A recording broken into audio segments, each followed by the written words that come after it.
Salut à toutes et à tous et bienvenue sur Angle Formation. Sur cette vidéo, on va voir ensemble comment on peut installer un système d'exploitation sur une machine virtuelle ou bien comment virtualiser un système d'exploitation sous un autre système d'exploitation.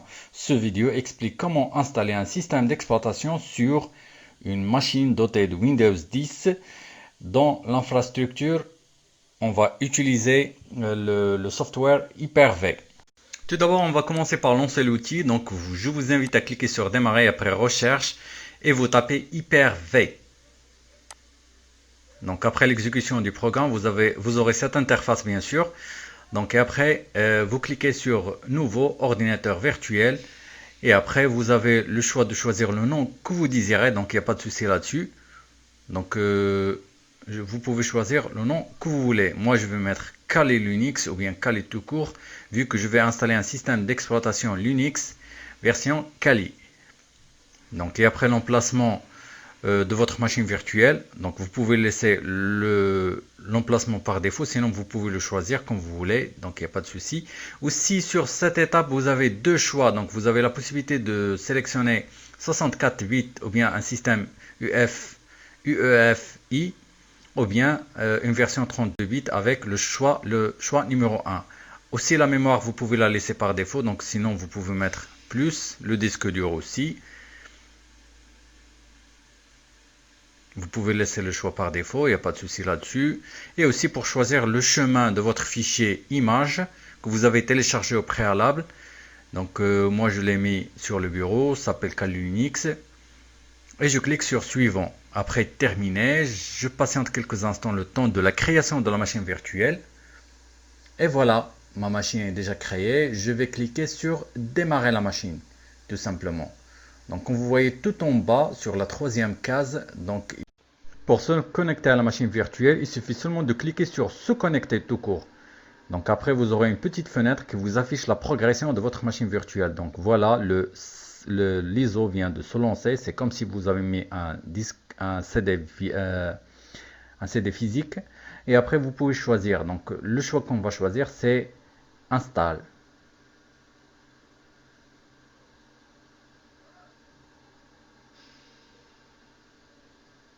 Donc vous cliquez sur entrée bien sûr pour lancer l'installation. Il faut patienter. C'est comme si vous êtes en train d'installer le système d'exploitation sur une machine physique. Donc, il n'y a pas de différence. Donc, après, moi, je vais choisir par exemple le français. Vous pouvez choisir la langue que vous désirez. Il n'y a pas de problème. Donc, vous patientez quelques instants. Donc, le chargement de composants nécessaires pour l'installation.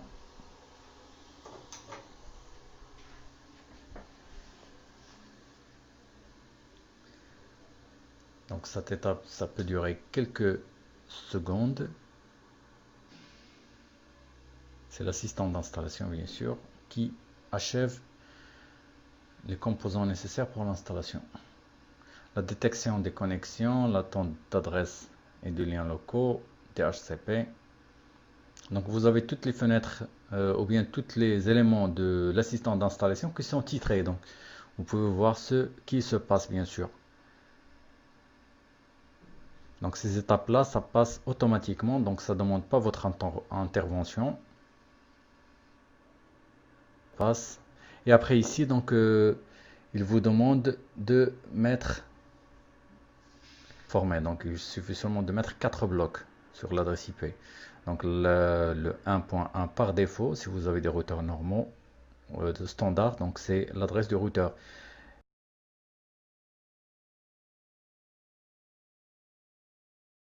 Pour le nom de la machine, je vais mettre test for Angle Formation. Donc c'est juste, vous pouvez mettre le nom que vous désirez, donc il n'y a pas de problème aussi. Et après je vais mettre continue. Le domaine, donc je vais le laisser vide. Je vais mettre continue. Et après le nom d'utilisateur, je vais mettre un nom. Je vais mettre Angle Formation comme nom d'utilisateur. Donc ainsi, je vais l'utiliser pour se connecter à mon système d'exploitation. Continue. Et après le mot de passe, il faut mettre un mot de passe. Il faut se rappeler de ce mot de passe là, vu que vous allez l'utiliser pour se connecter à votre système.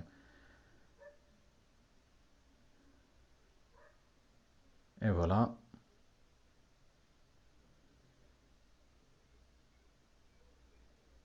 Donc quelques étapes qui se fassent automatiques. Et après, elle me demande est-ce que je veux utiliser le disque dur entier. Donc pour les débutants, donc de préférence que vous utilisez le disque dur entier. Donc si vous avez une machine que vous voulez, si vous voulez utiliser la machine virtuelle que pour Linux. Donc c'est comme ça. Et après, il faut mettre le tout dans une seule partition. Donc pour les débutants, bien sûr. Et vous cliquez sur terminer le partitionnement et appliquer les changements tout en bas. Donc le swap, ça prend la même chose que la mémoire réelle de votre ordinateur virtuel. C'est le swap, la partition swap, c'est à peu près la même chose que le fichier d'échange de Windows. Donc ça vide la mémoire dessus et ainsi pour libérer la mémoire pour d'autres utilisations. Donc maintenant, c'est la phase d'installation du système.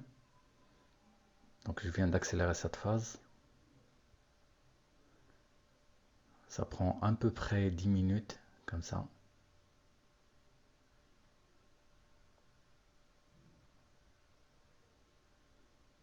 Vu que l'installation de Kali Linux, ça se fait sur un ISO de 2,50 Go. Donc voilà la configuration de l'outil de gestion des paquets.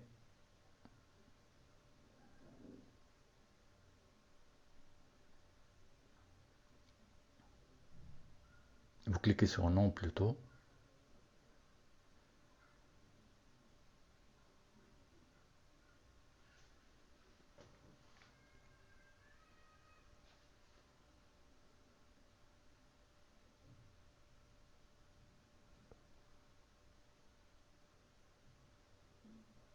Donc ici, c'est l'installation du programme de démarrage Grub. C'est à peu près comme le chargeur de démarrage de Windows. Ou bien le boot. Installer le programme Grub, oui. Et il vous donne le choix. Donc vous sélectionnez le SDA, Dev SDA. Et vous cliquez sur Entrée. Donc après, l'installation du programme est en cours. Donc ça demande même pas 5 secondes.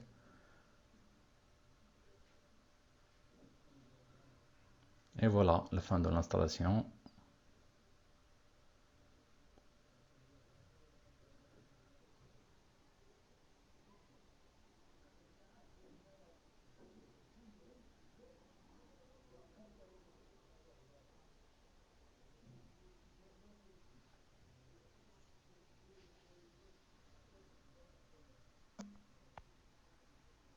Et oui.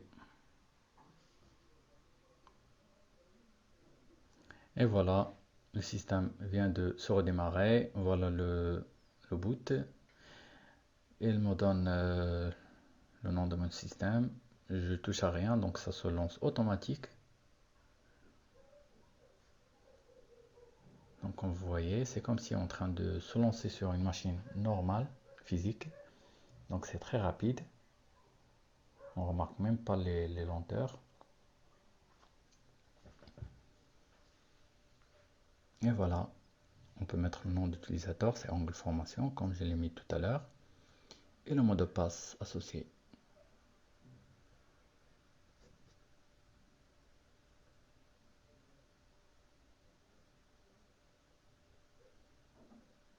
Donc le mot de passe, quand vous le saisissez, elle ne va pas être affichée.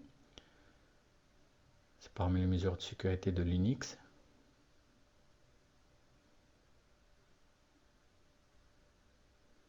Et voilà, le bureau vient de s'afficher. Donc il y a tous les éléments nécessaires. Quand vous cliquez sur démarrer tout en haut à gauche. Ici pour détacher la fenêtre, donc pour qu'elle ne soit pas visible. Donc ainsi vous pouvez laisser votre système en plein écran pour une utilisation. C'est comme s'il est installé sur une machine physique. Ici c'est tous les programmes. Vous avez tous les programmes qui sont préinstallés.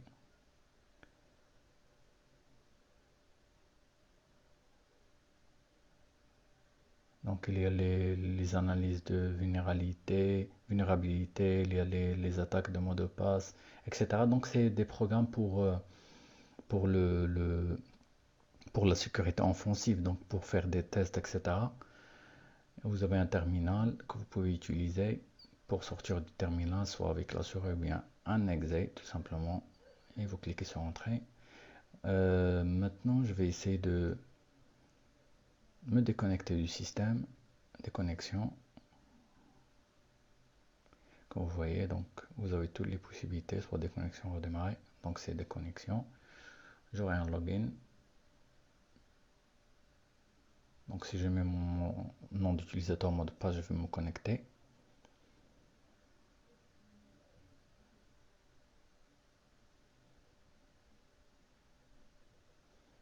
Donc comme ça, c'est pour connecter, mais je vais éteindre la machine virtuelle.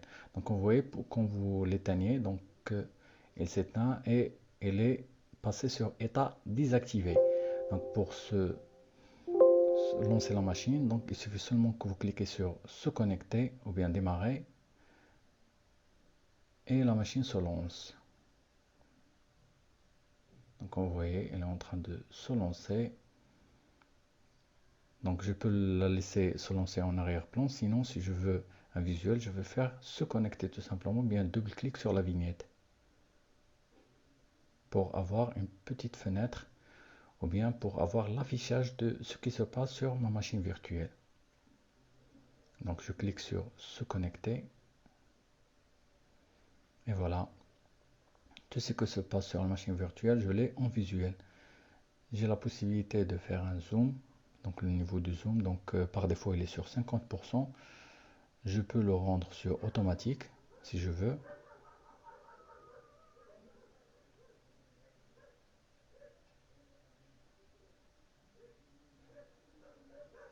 Donc sur le login ou bien pour ouvrir la session, donc il suffit seulement que je tape le mot de passe et le nom d'utilisateur et cliquer sur se connecter ou bien de valider par entrée.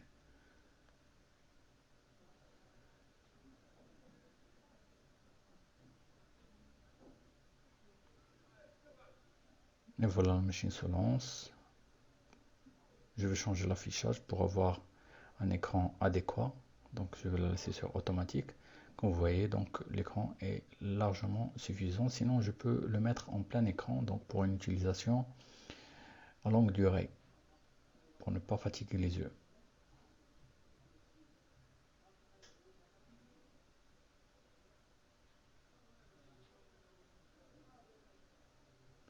Donc comme vous voyez, donc le système vient de s'installer, il est vraiment très rapide. Donc l'utilitaire Hyper-V, donc vous pouvez avoir une virtualisation très fluide et très pratique aussi. Il est bien intégré à votre système d'exploitation, donc c'est un peu mieux que certains clients de virtualisation comme VirtualBox. J'espère que cette vidéo vous a plu. Si vous n'êtes pas encore abonné à ma chaîne, je vous invite à s'abonner, liker cette vidéo, me laisser un petit commentaire. Je vous donne rendez-vous à la prochaine vidéo. À bientôt.